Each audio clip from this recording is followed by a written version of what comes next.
దేశవ్యాప్తంగా 5 రాష్ట్రాల అసెంబ్లీ ఎన్నికలు జరగనున్నాయి. దీనికి సంబంధించి తమిళనాడు ఎన్నికల్లో భాగంగా కూటమి పార్టీలతో భాగస్వామ్యం వహిస్తున్నటువంటి తెలుగుదేశం పార్టీ అధినేత చంద్రబాబు నాయుడు అక్కడ తమిళనాడులో ప్రచారం సందర్భంగా చేసినటువంటి వ్యాఖ్యలు కాస్త హల్చల్ చేస్తున్నాయి, దుమారం రేపుతున్నాయి. ముఖ్యంగా స్టాలిన్ పై కానీ డిఎంకే పై కానీ ఆయన చేసినటువంటి వ్యాఖ్యలు.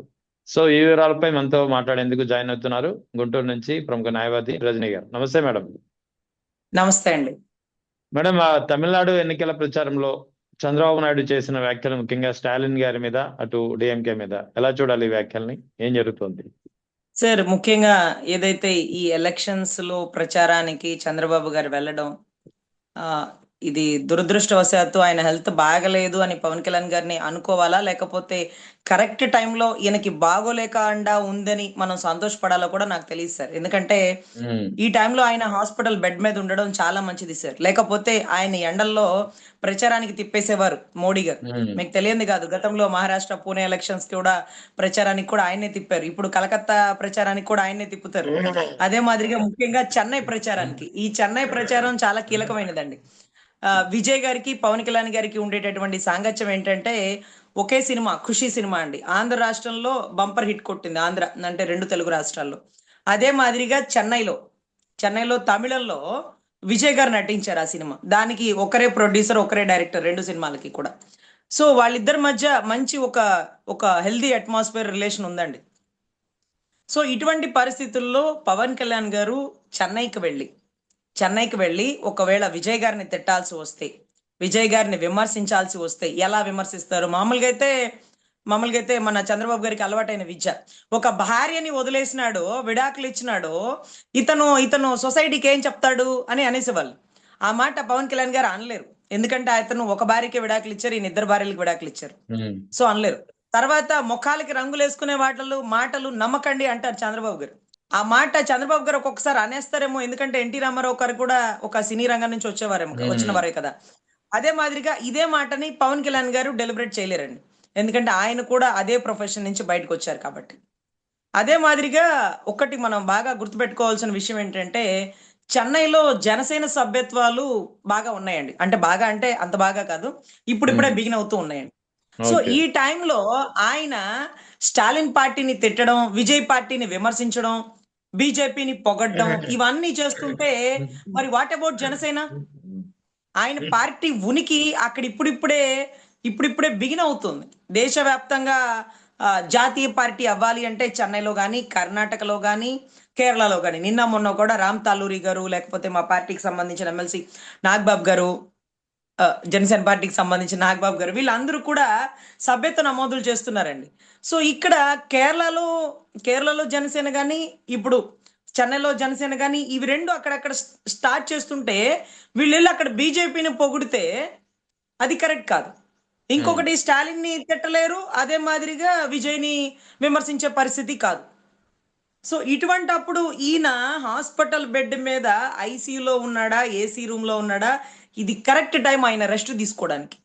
ఇదే టైం మామూలుగా సైనస్ ప్రాబ్లమ్ సార్, ఎప్పుడన్నా ఎండాకాలం దాని తీవ్రత ఉండదు సార్. నాకు చాలా మంది సైనస్ పేషెంట్స్ తెలుసు, మా ఇంట్లో కూడా చాలా మంది ఉన్నారు. సో చలికాలంలో దాని తీవ్రత పెరుగుతుంది. దానికి చలికి బాగా జలుబు చేసి, లేకపోతే ఇన్ఫెక్షన్ లాగా, డస్ట్ అలర్జీ లాగా ఇవన్నీ ఉంటది. ఎండాకాలం డస్ట్ ని ఎండ ఉండనివ్వదు కాబట్టి మనకి సైనస్ ప్రాబ్లం ఉన్న వాళ్ళకి ఇబ్బంది ఉండదండి. కానీ ఈ టైంలో డాక్టర్స్ ఎందుకు రిఫర్ చేసినారో నాకు తెలియదు, కానీ చాలా కరెక్ట్ టైంలో రిఫర్ చేసినారు సార్.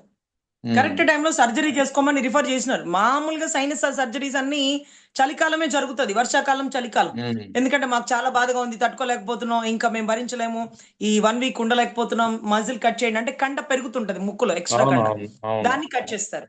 సో దానివల్ల అది ఇన్కన్వీనియంట్ వల్ల వాళ్ళకి చాలా ఎలర్జీగా, ఇబ్బందిగా అనిపిస్తుంది. సో ఎనీవే, డాక్టర్ గారికి మనం స్పెషల్ థ్యాంక్స్ చెప్పుకోవాలి పవన్ కళ్యాణ్ గారు, ఈ టైంలో సర్జరీ ప్రిఫర్ చేసినందుకు. లేకపోతే ఎండాకాలం ఎండలకి పాపం చూడండి, చంద్రబాబు గారు పుట్టినరోజు చేసుకున్నారు, మళ్ళీ సాయంత్రానికి వెళ్ళి చెన్నైలో ప్రచారం చేసినారు. ఎందుకంటే మోడీ గారి ఆజ్ఞ. ఎందుకంటే మనకి తెలియంది కాదు, ఆయన గతంలో ఇదే స్టాలిన్ ని ముఖ్యమంత్రి గారి ప్రమాణ స్వీకారానికో లేకపోతే అన్నిటికో కూడా పిలుచున్నారు కదా, చాలా వాటికి ఆయన వచ్చేవాళ్ళు కదా గతంలో కూడా. సో స్టాలిన్ గారు ఎప్పుడైనా తిరుపతి వచ్చినప్పుడు కూడా దర్శనానికి టీడీపీ ఎమ్మెల్యేలు ఎంపీలు అందరూ వెళ్ళి ఆయనకి దగ్గరుండి దర్శనం చేసేవాళ్ళు. మంచి మ్యూచువల్ అండర్స్టాండింగ్ ఉంది. కానీ ఒక వ్యక్తిని తిట్టగలిగిన ఆయనే, తిట్టిన వ్యక్తిని పొగడాలన్న ఆయనే సార్. తిట్టిన వ్యక్తిని పొగడాలన్న ఆయనే. దానికి బెస్ట్ ఎగ్జాంపుల్ పవన్ కళ్యాణ్ గారే. ఎప్పుడు అంటారు, నువ్వేం చదివినావు, ఏమొచ్చు నీకు చదువు, నెత్తిన రూపాయికి పెడితే పావులకు కూడా పోవనింది చంద్రబాబు గారే. పవన్ కళ్యాణ్ అనేవాడు పక్కన లేకపోతే నాకు గెలుపు లేదు అనింది చంద్రబాబు గారే. ఒకే వ్యక్తిని 2 సార్లు పొగడాలన్నా విమర్శించాలన్నా అది బాబు గారి వల్లే సాధ్యం అవుతుందండి. సో అదే మాదిరిగా మోడీ గారితో అవసరం. మోడీ గారు ఎక్కడ ప్రచారం చేయమంటే అక్కడ ప్రచారం చేయాలి. కూటమి నాయకులు మంచితనంతోనో లేకపోతే వారంటే ఒక రకమైన అభిమానంతోనో లేకపోతే తప్పని పరిస్థితుల్లోనో whatever it may be, ఏదైనా సరే ఆప్షన్ మనం ఫిల్ చేసుకోవచ్చు. సో మహారాష్ట్ర ప్రచారాలకు వెళ్ళినా లేకపోతే ఇంకొక దగ్గర ప్రచారానికి వెళ్ళినా, రేపు చెన్నైకి వెళ్లాల్సి వచ్చినా, రేపు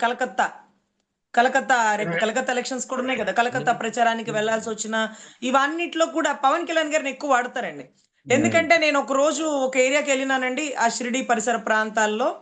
అక్కడ ఆ ఏరియా త్రివేణి సంగమం ఏరియా కూడా, ఈ ఏరియాలు అన్నిట్లో అప్పట్లోనండి Pushpa 2 release moment, Pushpa 1 already release అయింది. అది పాన్ ఇండియా మూవీ కాబట్టి ఆ సినిమా అందరూ చూస్తారు. అల్లు అర్జున్ అన్ని రాష్ట్రాల్లో తెలుస్తుంది. కానీ ఆ టైంలో లోకేష్ గారి ఇంటర్వ్యూ ఏదో వస్తే నా పక్కన ఉండేటటువంటి నాతో పాటు ప్రయాణానికి వచ్చారు, తీర్థయాత్రలకు వచ్చారు వాళ్ళు. లోకేష్ గారి ఇంటర్వ్యూ చూస్తుంటే ఆ ఆటో డ్రైవర్ అడుగుతున్నారు ఎవరు ఇతను అని. హే, మీకు తెలీదా, మా రాష్ట్రంలో ఒక ముఖ్యమంత్రి కొడుకు ఇతను మాట్లాడుతున్నారు, ఇదిగో ఇందాక మాట్లాడింది ముఖ్యమంత్రి గారు చంద్రబాబు గారు, మీకు తెలీదా అంటే మాకెలా తెలుస్తుంది, ఐ డోంట్ నో అని చెప్పి వాళ్ళ భాషలో చెప్పారు, హిందీలో. అయితే ముష్కమాలు ఉన్నాయని. అయితే అక్కడ విషయం ఏంటంటే పుష్ప 2లో ఉన్న అల్లు అర్జున్ తెలుసు అంట. అదేందా బాబు అల్లు అర్జున్ తెలిసేది, ముఖ్యమంత్రి తెలియకపోవడం, 4 సార్లు ముఖ్యమంత్రి అయిన వ్యక్తి అంటే మాకేం తెలుసు అండి పుష్ప 2 అని వాళ్ళు చెప్తున్నారు, పుష్ప 1 పుష్ప 2 అని. సో ఇటువంటి పరిస్థితుల్లో రాష్ట్రమే కాదు దేశానికి కూడా తెలిసినటువంటి ఒక సినీ యాక్టర్, ఒక film graph, what ever it may B ఉన్నటువంటి వ్యక్తి పవన్ కళ్యాణ్ గారు. అన్ని ఏరియాల ప్రచారానికి వాడతారు.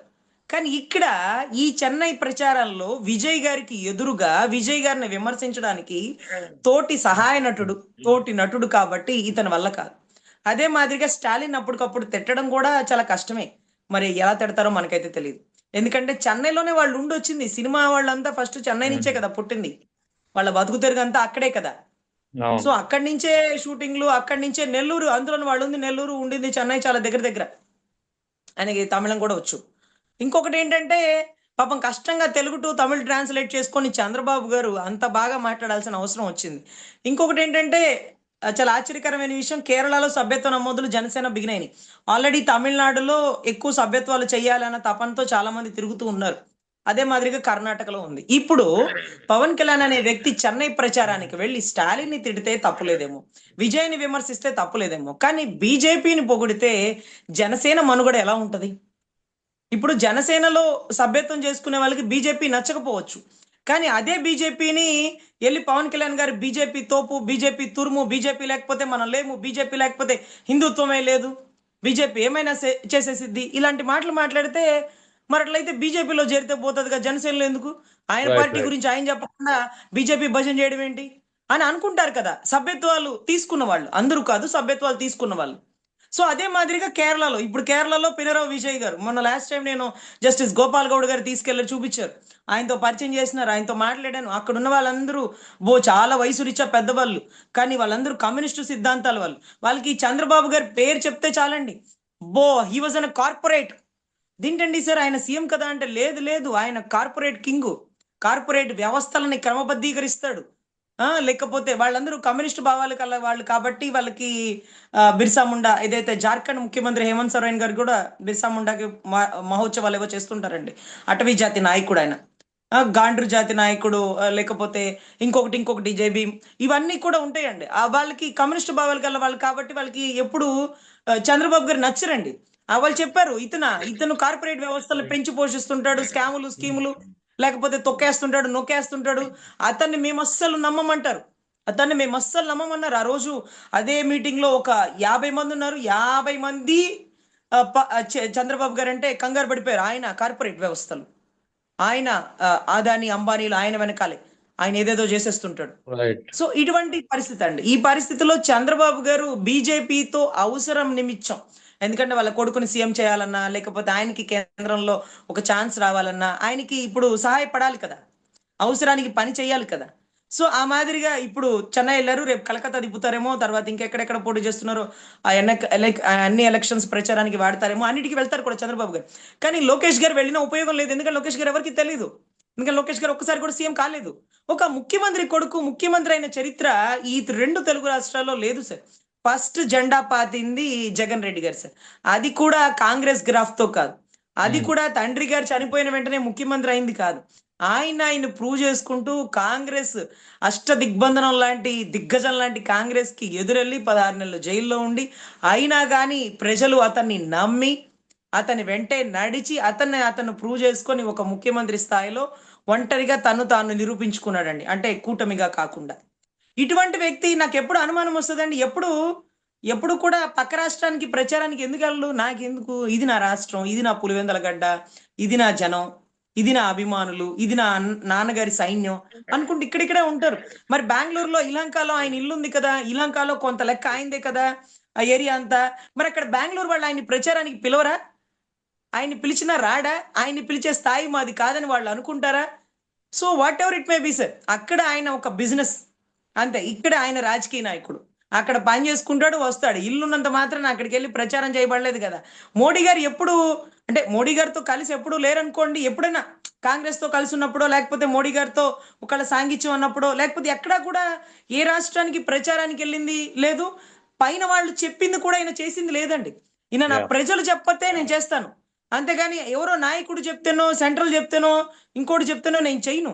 పైన దేవుణ్ణి కింద ప్రజల్ని నమ్మేటటువంటి ఒక నిబద్ధత గల నాయకుడని మనం ఒప్పుకోవాలి సార్. ఈ రోజు మోడీ గారి ఆశీస్సుల కోసం, మోడీ గారి చల్లని చూపు కోసం, మోడీ గారి బ్లెస్సింగ్స్ కోసం ఈ రోజు ప్రచారానికి ఎండకి వానకి తిరుగుతున్నటువంటి కూటమి నాయకులు కానీ what ever it may B, ఇటువంటి పనులు చేయకుండా నన్ను నమ్మిన ప్రజల కోసం నేను ఏం చేయాలి అని ఆలోచించే నాయకుడు ఒక పక్కనండి. ఎనీవే, ఈ టైంలో పవన్ కళ్యాణ్ గారికి అస్వస్థత కానీ సర్జరీ కానీ జనసేన పార్టీ పక్క రాష్ట్రాల్లో మనుగడని కాపాడిందండి. ఇదే టైంలో ఆయనకి సర్జరీ కాకపోతే ఆయా రాష్ట్రాలకు వెళ్ళి జనసేనను పొగడాల్సినటువంటి జనసేన నాయకుడు బీజేపీకి భజన చేయాల్సినటువంటి పరిస్థితి, అక్కడ ఎవరినైతే నిలబెట్టారో వాళ్ళ గురించి పొగడాల్సినటువంటి దుస్థితి వచ్చేదండి. సో ఇవి రాకుండా ఉండలేదు అంటే ఖచ్చితంగా ఆయన ఏసీలో ఐసీయూ రూమ్ లో పడుకోవడం వల్ల, ఈ సర్జరీ జరగడం వల్ల జనసేన పార్టీ పక్క రాష్ట్రాల్లో కూడా సెక్యూర్ గా ఉందని మేము భావిస్తున్నాం సార్.